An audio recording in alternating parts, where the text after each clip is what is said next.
Greetings and salutations, everyone. I hope everyone is doing well today. Wow, guys, yesterday's upload was amazing, and you guys seem to like it as well.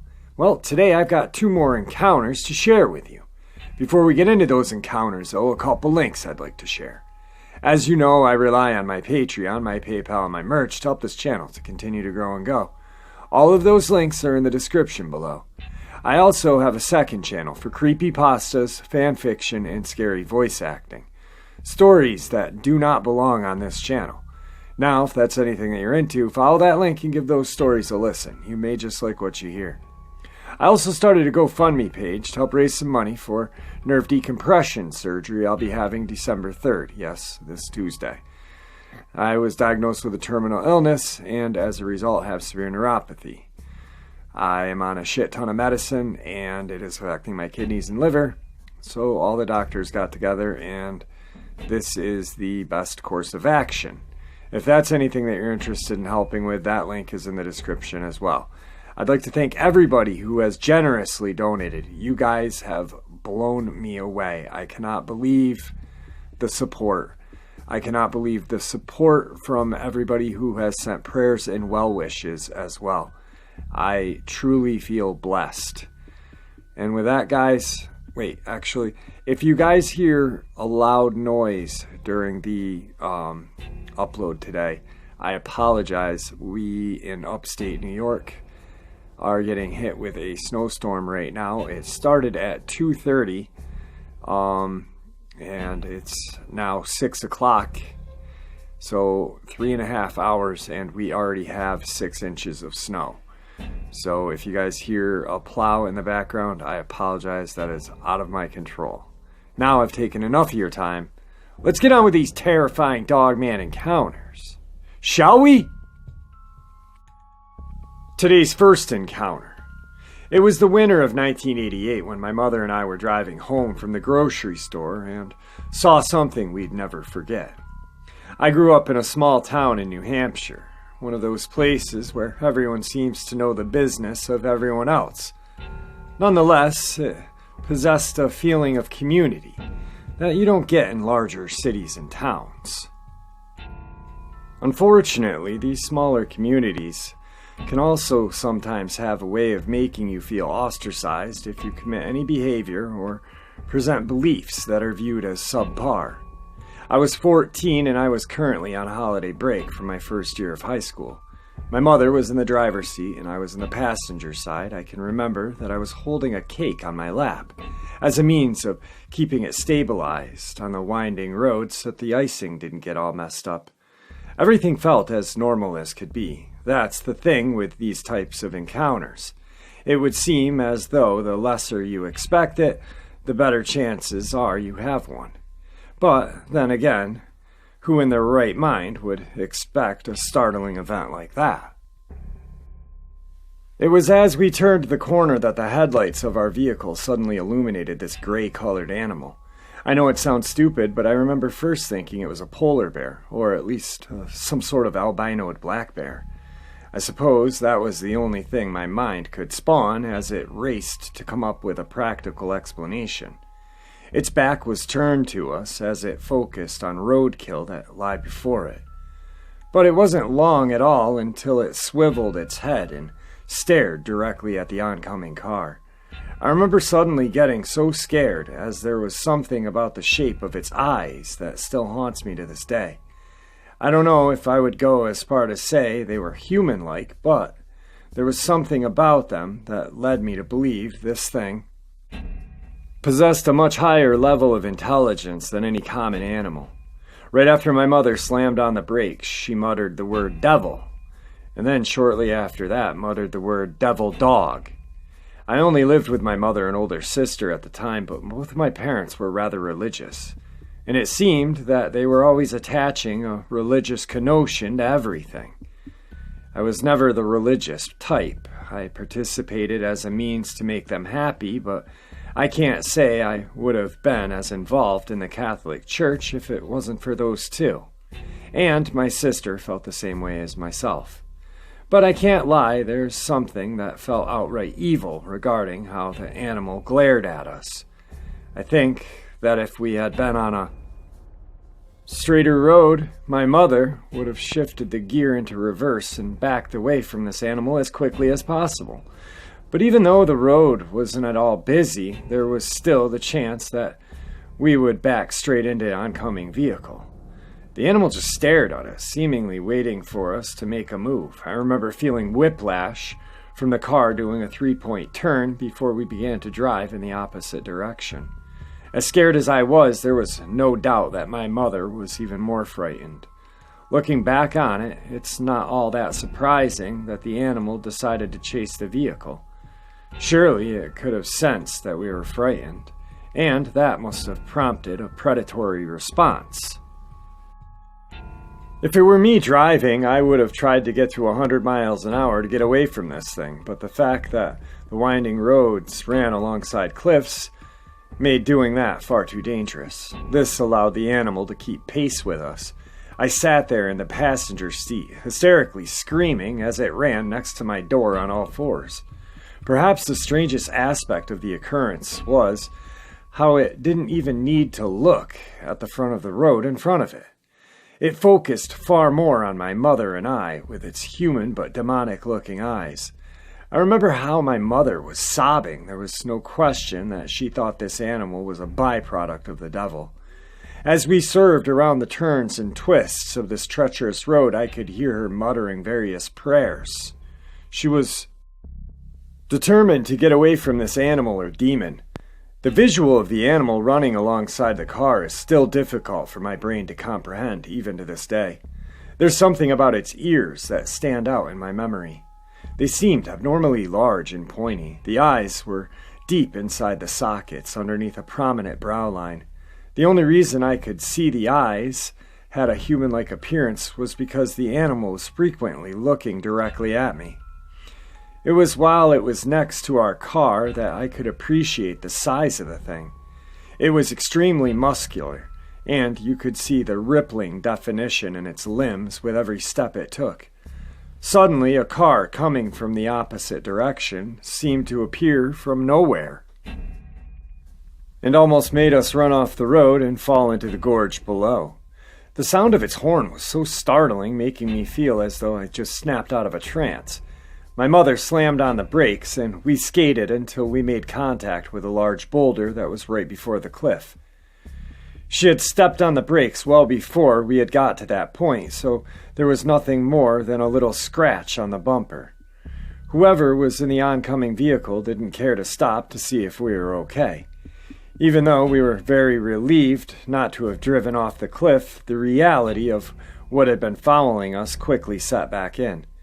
My mother put the car in reverse. I anxiously looked around, assuming the animal was going to put its claw through one of the windows. But there was nothing. All that I could hear was faint sounds of the wind, along with other vehicles driving in the distance. I have no way of knowing where the devil dog disappeared to, but both my mother and I believe that it deliberately tried to run us off the road and kill us. I can't say if the creature was physical or if it was a spirit. All I know is that it was evil, and it attempted to see us die. My mother told my father, and my father was actually the one who told a friend or a coworker or someone, and that's how word got out about our experience. When people approached me about it, I didn't back down. I was very honest about my perception about the whole event, mainly because I wanted other people to keep an eye out for this thing. Today's second encounter. During my summers off from college, I had a job working on a ranch, where my only regular duty was to drive around and monitor the grounds, making sure that wild animals kept their distance from the livestock. The property was spread out across many acres, and sometimes it made it challenging to work.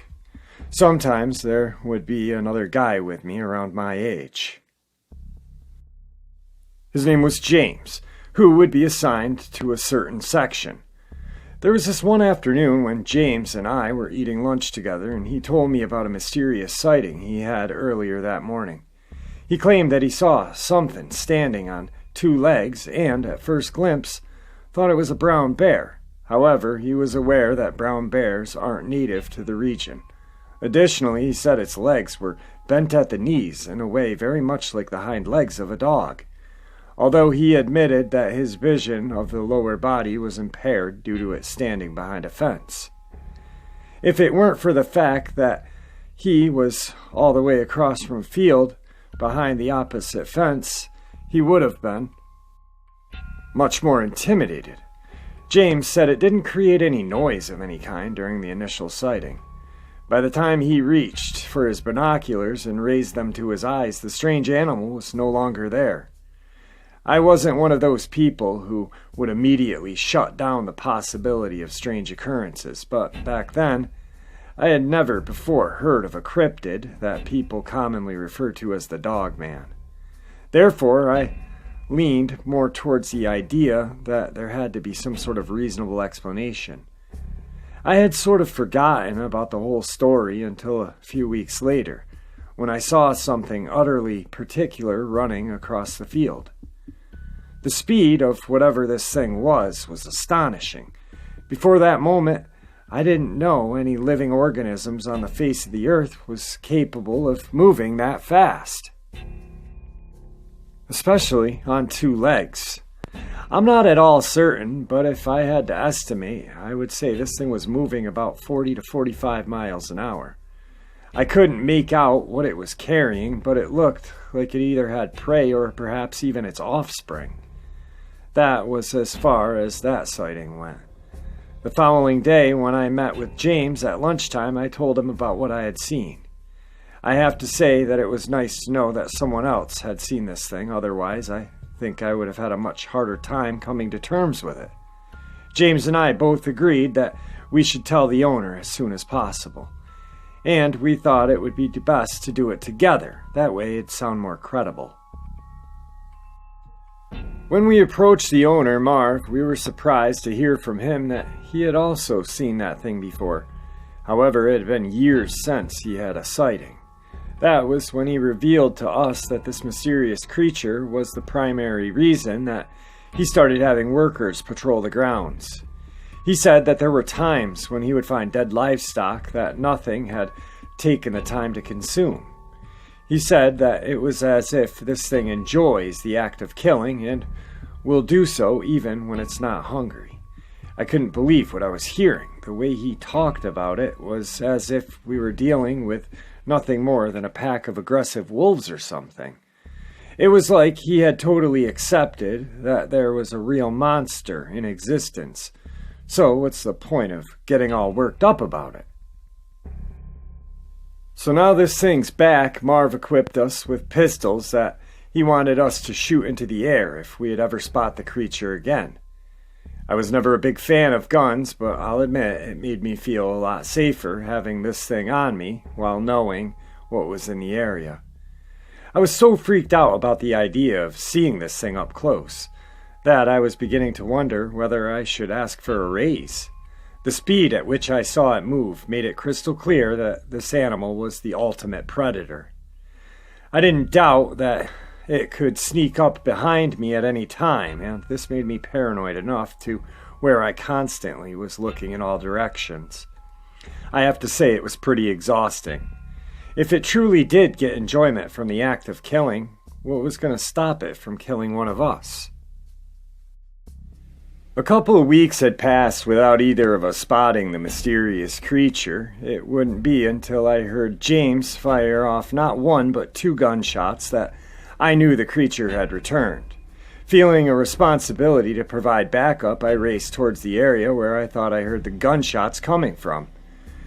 When I spotted James, he was using his t-shirt to bandage his upper left arm.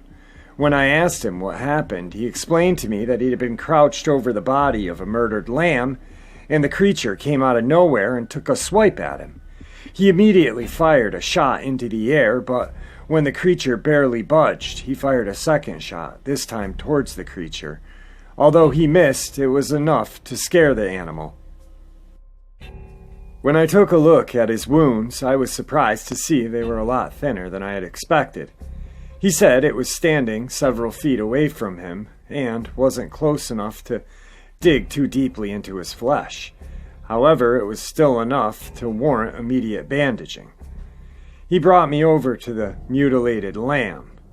Even though it was a bloody mess, it looked like the creature had only taken a few bites from the corpse before it ran off. So I suppose it didn't always kill just for fun. Maybe it heard James coming and it stepped out of sight before James noticed it. James confirmed the massive size of the creature, and I remember him saying how he for sure thought he was going to die. He believed that if he hadn't had the pistol, there was no way he was making it out alive. To even tell me about the incident. When we went to tell Marv about it, the man was pretty shaken by what had happened to James. He seemed very discouraged by it, and he got on the phone and dialed the police right in front of us. Although I had noticed how he didn't mention anything about James's injury, we watched from a distance as one police car rolled up to Marv's home. James and I sat there for a while, observing, waiting to see if anyone needed us for anything. It wasn't long before a couple more cop cars rolled up behind the first one, but none of the officers ever approached us with any questions. It was later that day that Marv informed James and I that he was going to give us paid leave until further notice. And believe it or not, those paychecks kept coming until the end of that summer, without either one of us having to work another day. I've always wondered what went on there while we were absent. Could he have gotten the authorities involved in that mystery in the past? I never saw it with my own eyes, but James told me that he once saw a heavy-duty military-grade vehicle pull into the long road that leads into the farm. I can't imagine what else something of that grade would have been needed for on Marv's farm. Additionally, could there have been more than one of those strange creatures residing near the property? Marv never mentioned seeing more than one at a time, but he was also very vague on the subject when we spoke about it. It seemed to me that he himself had a difficult time accepting that these creatures are real, regardless of how long he had known about them. I've never seen a Bigfoot or any other cryptids, but given that I know with 100% certainty that these dogmen exist, I don't doubt that there are a lot of weird things running around out there. There we go, 2 amazing Dogman encounters. A couple of key things I want to comment on before bidding you guys farewell. The first encounter at the almost very end when he states that he didn't know if it was physical or spiritual. Well, I'm thinking it was physical, but who's to say it wasn't a spiritual physical entity? Like a hellhound. I mean, hellhounds are spiritual, hence the word hellhound. But if they attack you, they're going to be physical. So I think that he kind of answered his own question on that. Also, if they're interdimensional travelers, a long time ago, just imagine you're a Native American in like the 16, 17, 1800s, and you see this portal open. You're not going to know what a wormhole is or, a dimensional gate. You're going to think that thing came from the gods or came from the hell. So then it's a spiritual process of thinking for you. And then this physical entity comes out and gets you. The second encounter, holy shit. What the hell? But the one thing I want to comment on is the military-grade vehicle. Our government knows. These guys fucking know. They're there. I don't know if they not created them, because there's been sightings well before our American military might. But maybe we've harnessed a way of controlling some of them. Or maybe we have a certain team dispatched to deal with them. Maybe there is some sort of United States crypto hunting team. You know, USCHT. By the way, I coined that. That's mine. USCHT. Nobody take that. Just kidding. So right there, that's, I mean, it's word of mouth, but god damn it, man, we know that the military knows. Why? What the point? What is the point of hiding it from us anymore? I mean, they've already admitted to proof of unidentified flying objects. For Christ's sakes, Jimmy Carter's seen a fucking UFO. I mean, come on. And for you guys that are too young, Jimmy Carter was our president. He was a fairly good president. I don't know why they called him. I think he was a peanut farmer or something. He looked like a little nerd, but who knows. He was definitely, I don't know. I think he was a good president. I'm not really sure. If anyone was alive during Jimmy Carter's term, tell me. I was born in 76, so I think I might have been born like right at the end of his term. And then Ronnie Reagan came in. Reagan! Anyway, enough politics. So there's all this evidence that the government knows. What's the point of hiding it from us? Honestly. You know, why not inform us to let us know? It just, I don't know. It makes no sense to me. What are you gonna cause mass panic? Oh, mass panic. There's Dogmans. Now we're gonna have more AR-15s. Mass panic. Fucking A. Anyway, I hope you guys enjoyed this upload as much as I did. And, I want to thank everybody again. I'm gonna do some serious recording tonight into tomorrow. That way I have just a button to push and there's an upload for you guys. Well, I will be